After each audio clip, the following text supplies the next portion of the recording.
The pain that destroys us is not the pain we feel. It is the pain we hide. I used to think my biggest problem was the addiction itself, or the paralysis of grief that prevented me from moving forward. But the truth is, my hell was the secret's prison. The Dominator Ego convinced me that my weakness was unique and therefore had to be isolated. It whispered, "No one will understand. You will be judged. Keep the mask on, even if it suffocates you." And it was in the silence that the addiction flourished. It was in the closed room that the despair of grief took root. The secret was the fertile soil where shame grew. And shame kept me away from the only thing that could save me. The grace that manifests in vulnerability. Our modern culture, with its emphasis on perfection and self-sufficiency, is the biggest accomplice to this prison. It teaches us to be atomic individuals, separate, complete in ourselves, without needing anyone. But this is the cruelest lie of the desert. Loneliness is not the absence of people. It is the absence of true connection. I was exhausted from carrying the burden of my story alone. Every relapse, every moment of guilt, was another brick in the wall I built between myself and the rest of the world, between myself and the Lord's presence. The secret was not a shield. It was a death sentence. What I feared was not the pain of confession, but the freedom it promised. The ego loves the secret's prison because it is still the only warden. What if your greatest act of courage, the act that finally ends the cycle of addiction and grief, is not fighting the problem, but simply telling your secret? If what you have heard so far has already made you thoughtful, stay with me to reflect on this and subscribe to the channel before you forget and miss the next voyages. The silence of the desert of secrecy has a peculiar acoustics. It amplifies the voice of the Dominator Ego inside the prison I built. I was the only narrator, and my script was always the same: guilt, failure, and condemnation. McKenna, in his urgent call, said, "Find the others." For the man in my desert, this was not a social invitation. It was a survival imperative. I needed other voices to disprove the lie I told myself. I needed other hearts to show me that grace was not just theoretical. Vulnerability is not the price of freedom. It is the door itself. When I finally had the courage to break the silence and confess the weight of my addiction and the knot of my grief, what I expected was the judgment my ego had prophesied. What I received was communion. The grace manifested through human faces. The Lord's presence became palpable in the acceptance of someone who had already walked the same hell and who looked at me not with pity, but with the language of novelty. "I see your pain, and it does not define who you are." In that act of testimony, I discovered that my story of the fall was everyone's story. My secret was not unique. It was universal. And confession did not make me weaker. It connected me to the greatest source of collective strength, mutual grace. McKenna criticized modern society for making us feel like atomic individuals, separate, without a vital connection to the whole. This mindset is poison to the Christian soul, which knows we are called to the body. We are members of one another. The pain carried in secret is the pain that paralyzes the whole body. Rebirth required me to trade my atomic individual mindset for the integral part mindset. Addiction and grief tried to convince me that I had to solve the problem in the isolation of my own power of self-sufficiency. But the calling told me, you cannot receive grace alone. It is given in sharing, in mutual forgiveness. The power of confession is that it takes your secret out of your ego's domain and places it under the light of the Logos and communion. The secret loses its strength when it is named. The secret loses its shame when it is received with acceptance. The forgiveness I sought was not just God's forgiveness, but the forgiveness I refused to give myself. And this self-forgiveness only became possible when I saw it reflected in the non-judgmental gaze of the other, the one who, through grace, saw me as a brother in recovery, not a failure. Finding the others is the first step toward freedom from the past. It is the courage to trust your fragility to someone, breaking the secret's prison and allowing the light of the Lord's presence to manifest in the space of shared vulnerability. The healing of the desert always comes in community. The fighting against repetition is primarily fought in our mind. The past's trap manifests as a vicious internal dialogue, that lying mind that McKenna and the mystics always warned about. It has a limited script, and that script boils down to 2 sentences. You failed before, and the future is the same as the past. If the secret's prison is only fully dismantled when testimony becomes your new identity, you are no longer the bearer of shame. You are the bearer of the escape map. After finding the others and experiencing mutual grace, the next step in rebirth is to turn your past into service. The Dominator Ego loves pain as it keeps it relevant. It whispers that you should retreat to protect yourself, but the calling requires you to return to the desert to guide others. The communion of pain is a powerful concept. It is not just finding someone who understands you. It is finding authority in your own failing. Your experience with addiction and grief, which was once your secret weakness, becomes your greatest credential of empathy and truth. The Logos uses your imperfection. In the circle of communion, every story of the fall is not a judgment.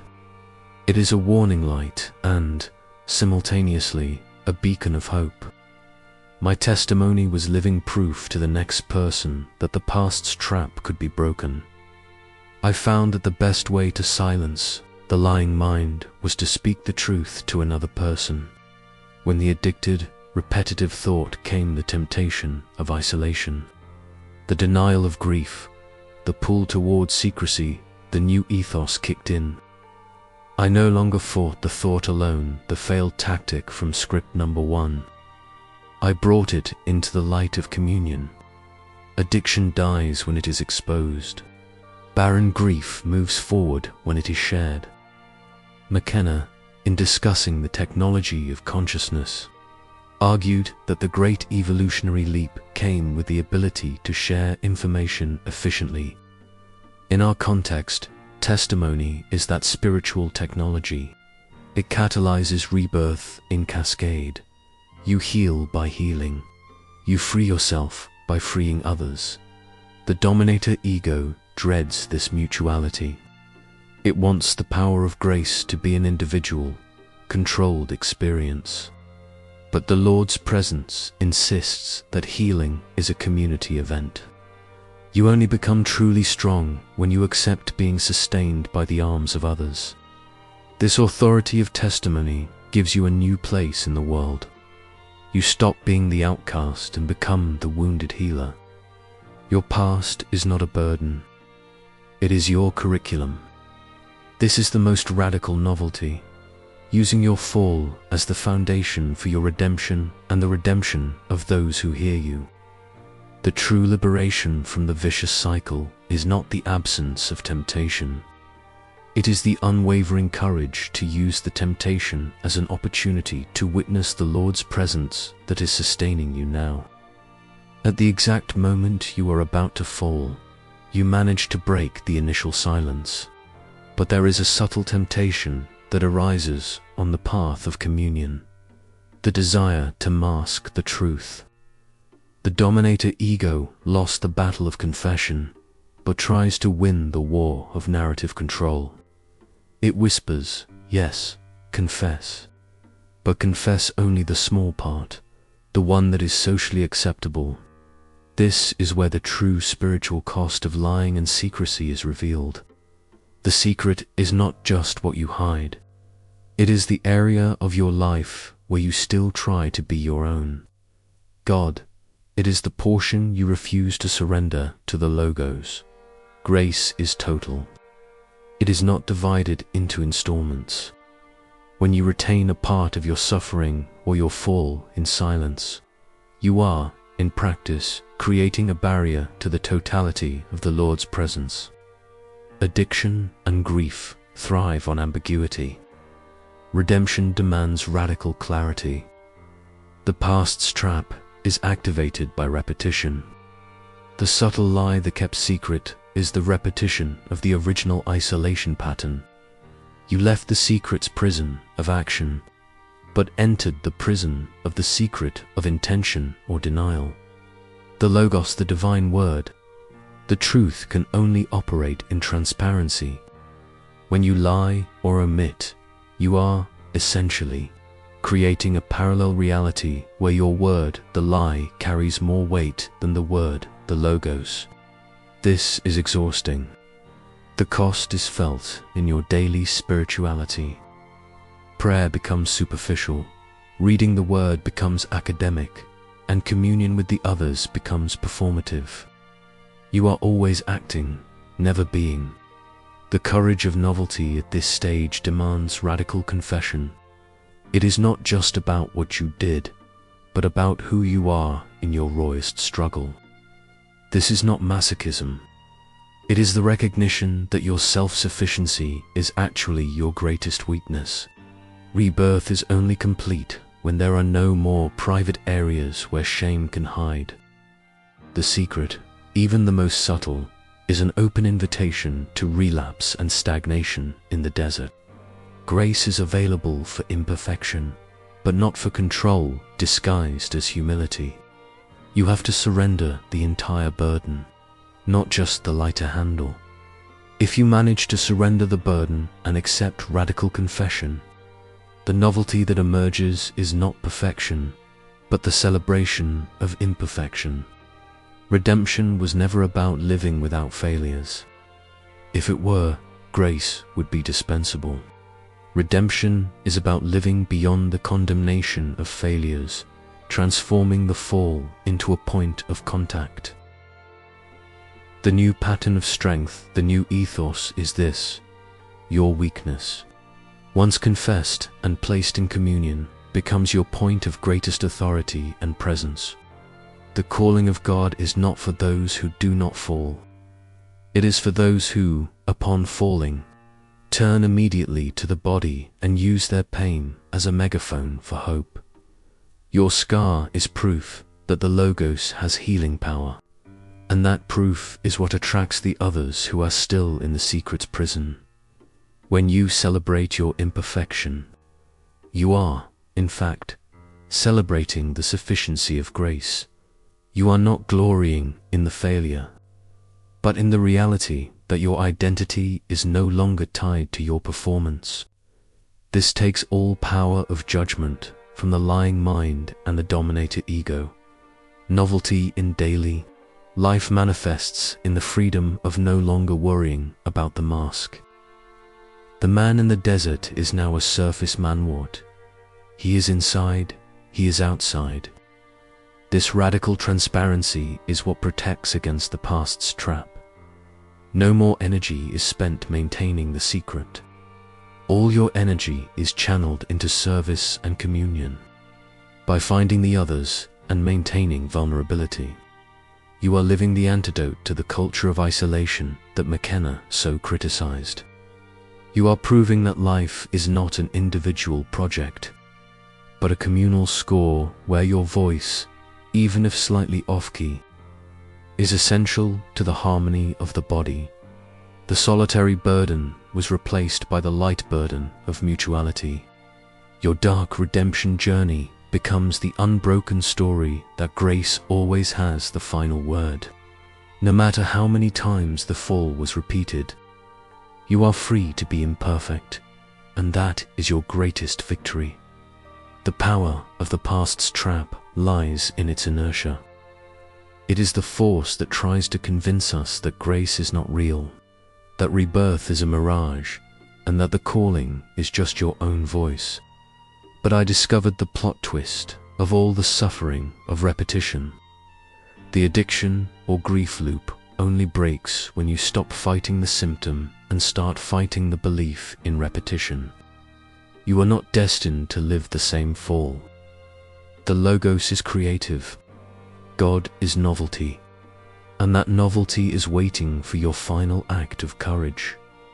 The revival of this entire journey of surrender and courage is that your greatest healing was not in your solitary search for God, but in your mutual vulnerability before your brother.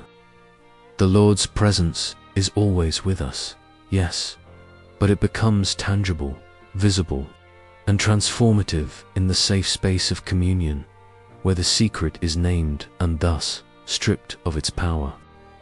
The Dominator Ego will tell you that your pain is unique, that no one will understand your fall. But this is the last lie you need to tear down. The pain you hide is precisely the pain that connects you to the body and to the calling. Testimony is not what you give when the fight is over. It is your weapon while the fight is happening. It is the act of courage, of novelty to say, I have failed, but I am not alone, and my failure is no longer mine to keep. McKenna invited us to find the others to transcend the illusion of isolation. I invite you to break the silence, to find the reality of mutual redemption. Your healing lies in the authority you gain by sharing your desert map. Do not wait for the miracle in isolation. The miracle is activated when you trust your fragility. The Logos is waiting for you to start using the language of shared truth. I ask you, with the urgency of one who has seen lives saved by simple vulnerability, what secret have you been carrying for fear of judgment? And what will be the cost to your soul if you take it to the grave?